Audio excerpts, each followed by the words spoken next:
Welcome back. आप देख रहे हैं बनो अपना फाइनेंस मिनिस्टर और अब आ रही है आपके सवालों के जवाब देने की। मेरे साथ जुड़ गए हैं हेमंत सुसुकी, CEO wise invest advisors. Hemant ji, बहुत बहुत धन्यवाद आपका और स्वागत है आपका बनो अपना फाइनेंस मिनिस्टर में। हमारे दर्शकों का भी जुड़ना शुरू हो चुका है और जल्दी से सुनील कुमार टंडन साहब का मैं सवाल ले लेती हूँ। सुनील जी नमस्कार।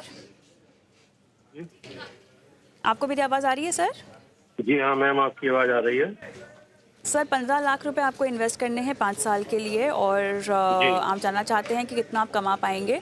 सर हाँ कोई जी हाँ जी। खास मकसद जिसके लिए 5 साल का आपने अपना टाइम फ्रेम बांधा हुआ है? हाँ मैम, ऐसा है कि मैं एक छोटा बिजनेस करता हूँ और मेरा अपना है कि मैं अभी 5 साल बिजनेस और करूँगा। उसके बाद चाहता हूँ कि एक लमसम अमाउंट मुझे कुछ मिल जाए, जिससे कि मैं अगर ना भी कुछ करना चाहूँ बिजनेस वगैरह, तो अपने ठीक है, आगे फ्यूचर के लिए। ठीक है। तो आपको कितना इकट्ठा करना है कि केवल 5 साल तक इस पैसे को सुरक्षित रखना है? ये तो मैम मैं नहीं कह सकता कितना इकट्ठा करना है, लेकिन अभी जैसे मेरे पास एक अमाउंट है और वो मैं इन्वेस्ट करना चाहता हूँ फंड में ही। कुछ फंड मैंने ऑलरेडी लिए हुए हैं जिसकी डिटेल आपको भेजी है। कौन कौन से फंड्स हैं? आई डोंट थिंक ये डिटेल्स हमारे पास है। अच्छा, मैंने व्हाट्सएप पे भेजी हुई है। इसमें क्या एचडीएफसी हमारे मिड पास कैप सुनील कुमार अपॉर्चुनिटी। टंडन जी के फंड्स के नाम है? मुझे लगता है हमारे पास नहीं है, आप नाम बताइएगा। अच्छा, HDFC mid cap opportunities fund में 75,000 का है। ठीक है। एचडीएफसी टॉप 100 फंड्स में 75,000 है। एचडीएफसी फ्लेक्सी कैप फंड में 75,000 है। आईसीआईसी वैल्यू डिस्कवरी में 75,000 है। आईसीआईसी ट्रांसपोर्टेशन में 75,000 का है। आईसीआईसी पीएचडी में 75,000 का है और आईसीआईसीआई इंडिया अपॉर्चुनिटीज में 50,000 का है और कोटक इमर्जिंग इक्विटी में 1 लाख का है। करीब 6 लाख का ये मेरा आईसीआईसीआई फंड ट्रांसपोर्टेशन के इन्वेस्टमेंट। बाद आपने कौन सा बताया? आईसीआईसी पीएचडी 75,000 का। ये आपने सब एकमुश्त निवेश करके रखा है? हाँ, सब लमसम अमाउंट ये है मेरा। ये करीब अभी मुझे करे हुए 4 महीने हुए हैं। ठीक है। आपने कोई खास वजह एक ही फंड हाउस के इतने सारी स्कीम्स ले रखी हैं? हाँ, मेरे एक कुली हैं जो रिलेटेड है म्यूचुअल फंड से ही, तो मुझे लमसम पैसा लगाना था, तो उन्होंने अलग अलग उसके कैटेगरी के फंड सेलेक्ट कराए थे। हाँ, लेकिन कुछ एएमसी यहाँ ट्रांसपोर्ट पर के हैं। एचडीएफसी के 3 फंड हैं और आईसीआईसीआई के आपके पास 5 हैं, जी 4-5 हैं। तो ये आपने बहुत कंसंट्रेशन एक एएमसी में करके रखा हुआ है। साथ ही आप पहली बार शायद निवेश कर रहे होंगे इन फंड्स के ज़रिए म्यूचुअल फंड्स में, तो आपको सेक्टोरल और वैसे फंड्स भी रेकमेंड किए हुए हैं। पता नहीं आपकी रिस्क प्रोफाइलिंग उन्होंने की या नहीं की। चलिए, जी जी बहरहाल तो हम ये समझ रहे हैं कि आप ज़्यादा जोखिम नहीं ले सकते इस 15 लाख के साथ जो 5 साल तक डालने हैं, है ना? जी जी। चलिए ठीक है। हेमंत सर, यहाँ पर कुछ क्लैरिटी आती हुई और कुछ फंड्स इन्होंने जो अपने पोर्टफोलियो में बताए हैं। एचडीएफसी का मिड कैप है, टॉप 100 है, फ्लेक्सी कैप है, आईसीआईसीआई का वाइल्ड डिस्कवरी है, ट्रांसपोर्टेशन है, इंडिया अपॉर्चुनिटी है, कोटक का इमर्जिंग इक्विटी है। अब बताइए कैसे ये अप्रोच आगे बढ़ाएं अपने इस फंड को लेकर, पोर्टफोलियो को लेकर? देखिए कविता, दो तीन इंपॉर्टेंट चीजें हैं। अब अभी इन्होंने कहा कि इनका जो समय है उनके पास जो कॉर्पस बिल्ड करने का वो करीब 5 साल है। उन्होंने ये भी बताया कि अभी उनके पास और भी फंड्स हैं, जैसा कि हमने देखा कि काफी सारे फंड्स हैं और कहीं पे एवरेज जो है 75,000 की इन्वेस्टमेंट की है उसमें। जैसा आपने बिल्कुल सही कहा, वेल डाइवर्सिफाइड फंड भी है और साथ में सेक्टर थीमेटिक फंड भी है। तो मुझे लगता नहीं कि वो इनका जो टाइम होराइजन है या जो इनका जो प्रोफाइल है, क्योंकि ये फर्स्ट टाइम इन्वेस्टर है, सिर्फ 4 महीने पहले ही इन्होंने इन्वेस्ट किया है, तो कहीं ना कहीं मुझे लगता है इतना स्कैटर्ड फैला हुआ पोर्टफोलियो शायद उनके लिए सही नहीं हो। दूसरी इंपॉर्टेंट चीज जैसा आपने भी कहा कि दो फंड हाउसेस में पूरा फोकस है, एचडीएफसी पे और आईसीआईसीआई पे। ऐसा नहीं कि वो फंड्स अच्छे नहीं है, बट हमेशा जब आपके पास अपॉर्चुनिटीज है कि आप डिफरेंट फंड मैनेजर जिनकी इन्वेस्टमेंट फिलॉसफी स्ट्रेटेजी अलग हो, अगर वहां पे इन्वेस्ट करने का मौका है तो आपको वहां पे डेफिनेटली करना चाहिए।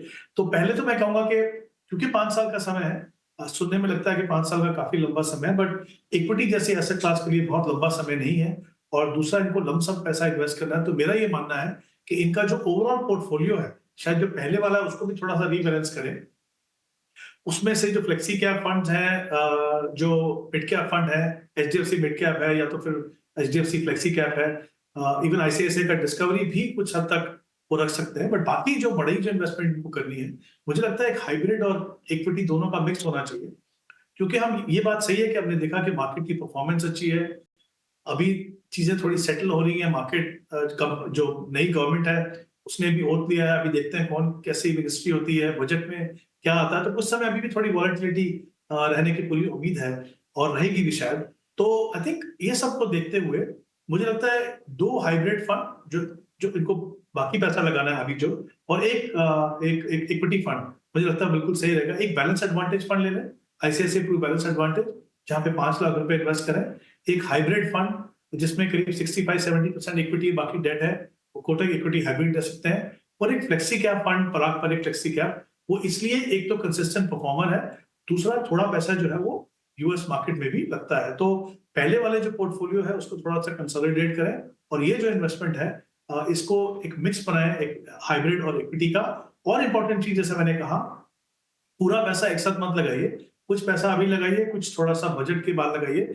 नॉर्मली मेरा ये हमेशा मानना है कि बजट जैसे इवेंट पे आपकी जो इन्वेस्टमेंट प्रोसेस पे फर्क नहीं पड़ना चाहिए, बट ये जो बजट है वो इसलिए इंपॉर्टेंट है क्योंकि एक कोएलिशन गवर्नमेंट है हमारे यहाँ पे काफी समय के बाद, क्या पॉलिसी डायरेक्शन है, किस तरह के मेजर लेते हैं, क्या उनका फोकस एग्जिस्टिंग एरियाज के ऊपर है, और कितना आपको पॉपुलेशन देखने को मिली, ये सब चीजों को देखने के बाद ही थोड़ा पैसा आप इन्वेस्ट कीजिए। तो मे बी 30-40% अभी कर दीजिए, और बाकी पैसा जो है बजट के बाद।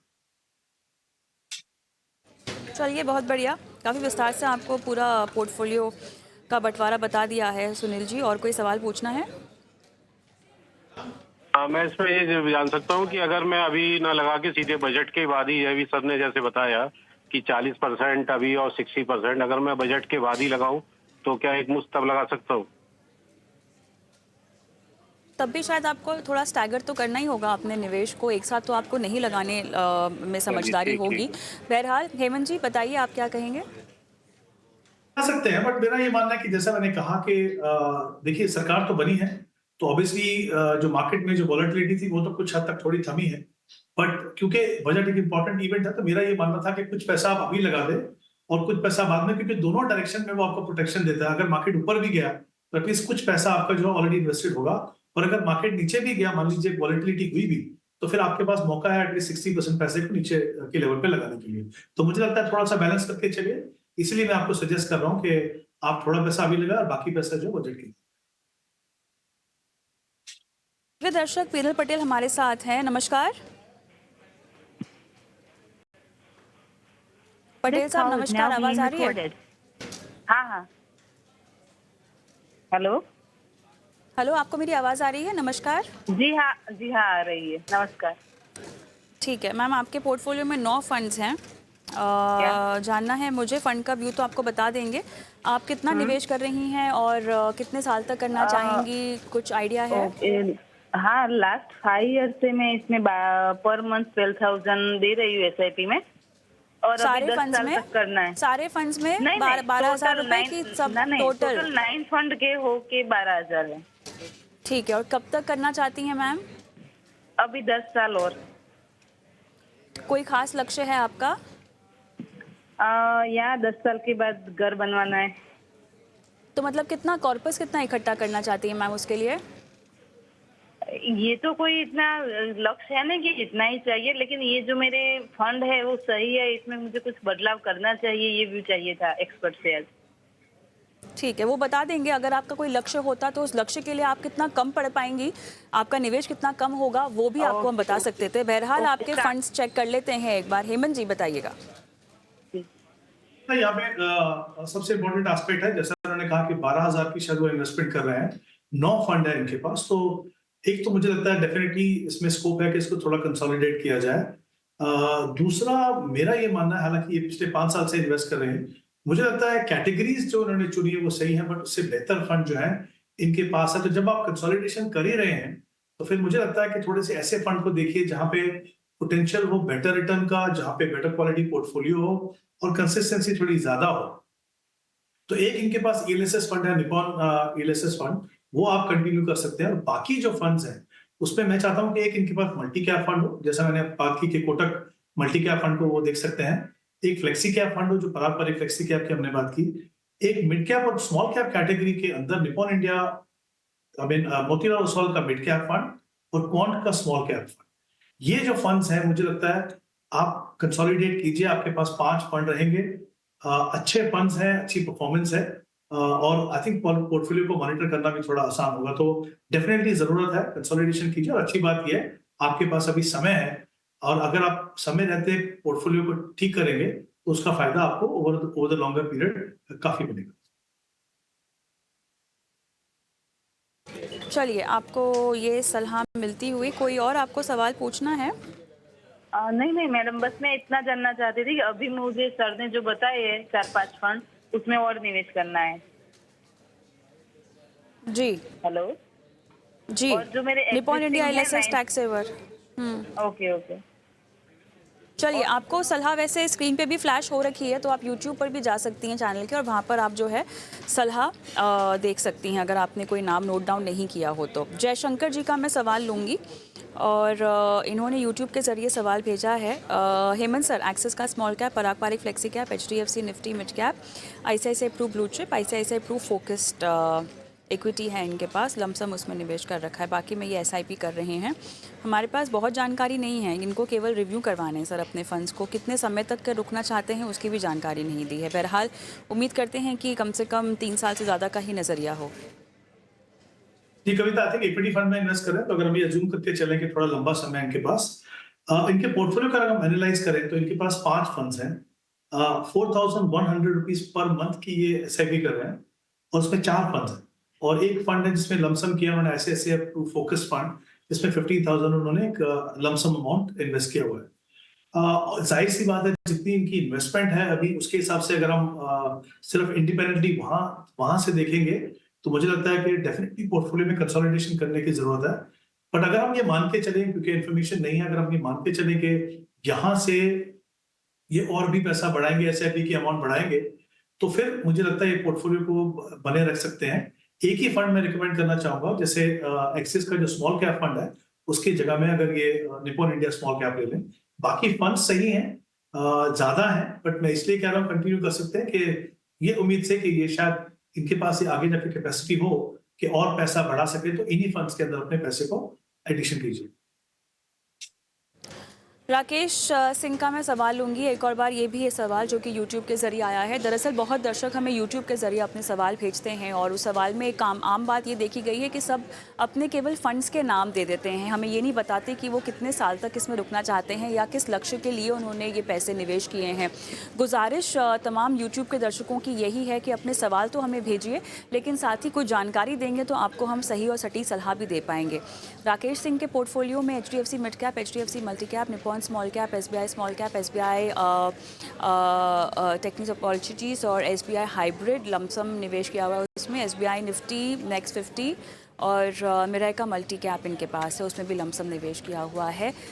10 साल में 1 करोड़ इनका ये लक्ष्य है सर।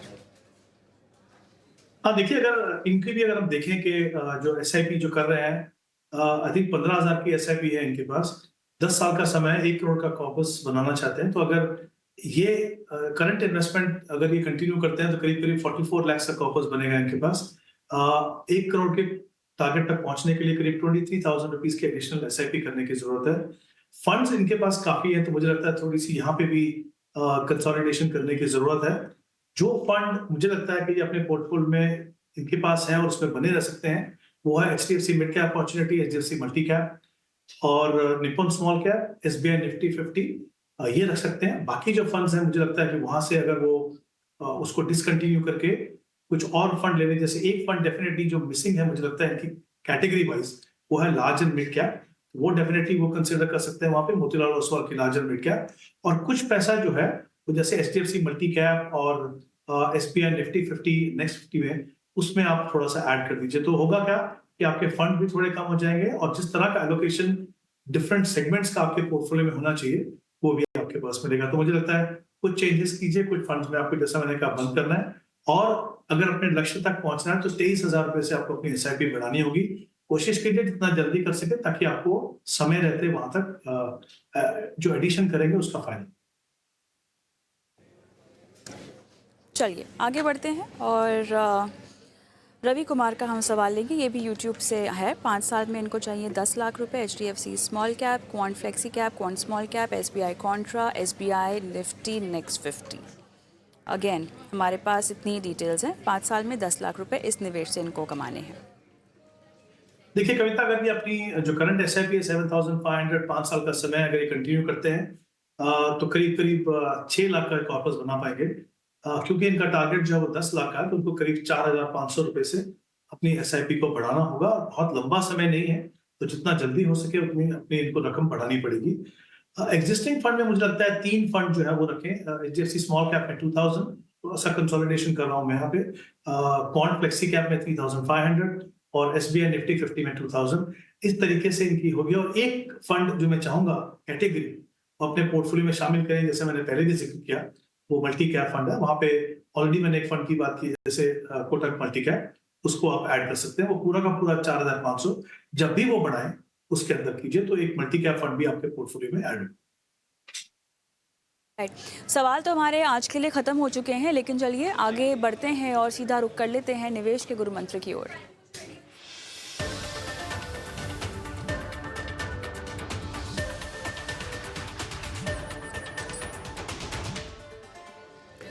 हेमंत सर, निवेश का गुरु मंत्र आपका आज के लिए क्या है?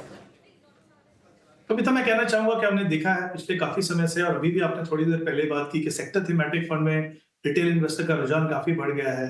ये बात सही है कि इन फंड में पोटेंशियल है कि वो आपका ओवरऑल पोर्टफोलियो रिटर्न बढ़ा सकते हैं, लेकिन एक रिटेल इन्वेस्टर के लिए मेरी हमेशा सलाह ये रहेगी कि आप इन फंड से दूर रहिए। क्योंकि क्या होता है, जिस एजम्पशन पे आप चल रहे हैं, जो फैक्टर्स इन सेक्टर थीम को आगे ले जा रहे हैं, उसमें अगर अचानक से कोई बदलाव आता है तो उसमें ना ही सिर्फ आपको बहुत ज्यादा गिरावट देखने को मिलेगी, कहीं ना कहीं आपके कॉन्फिडेंस को भी शेक करेगा वो इक्विटी के अंदर। मेरा ये मानना है कि अगर किसी सेक्टर थीमेटिक फंड में पोटेंशियल है, तो जो वेल डाइवर्सिफाइड फंड है उसके जो फंड मैनेजर हैं वो आपको कुछ ना कुछ एक्सपोजर उन सेक्टर्स में देंगे। तो हालांकि हमने बहुत बार इसके बारे में बात की है, मैं फिर से उसको थोड़ा सा री एम्फेसाइज करना चाहूंगा कि जो रिटेल इन्वेस्टर्स हैं, जब तक वो इतने बड़े इन्वेस्टर ना बन जाए, इतने एक्सपीरियंस इन्वेस्टर ना बन जाए कि वो समझ सकें कि इनके अटेंडेंट रिस्क, इनकी एंट्री एग्जिट कैसे करनी है, तब तक इन दो कैटेगरी से दूर रहिए। ये बहुत ज़रूरी है, अपना जोखिम पहचाने, उसके मुताबिक ही आप इस तरह का निवेश करें। हालांकि पोर्टफोलियो डाइवर्सिफिकेशन के लिहाज से रणनीति आपको बढ़िया लग सकती है, लेकिन जैसा कि हेमंत जी ने कहा कि सतर्कता और सावधानी बरतना बहुत ज़रूरी है। धन्यवाद आपका, आपने समय निकाला और तमाम सवालों के जवाब दिए दर्शकों के। और इसी के साथ मुझे भी आज की इस पेशकश में इजाज़त दें, लेकिन जाते जाते एक बार फिर से आपको व्हाट्सएप नंबर स्क्रीन पर बता देते हैं, जहाँ पर अपने सवाल हम तक पहुँचाने होते हैं आपको। और साथ ही क्योंकि यूट्यूब पर आप हमें लाइव देखते रहते हैं, तो यूट्यूब के कमेंट बॉक्स पे भी अपने सवाल डालिए। नमस्कार।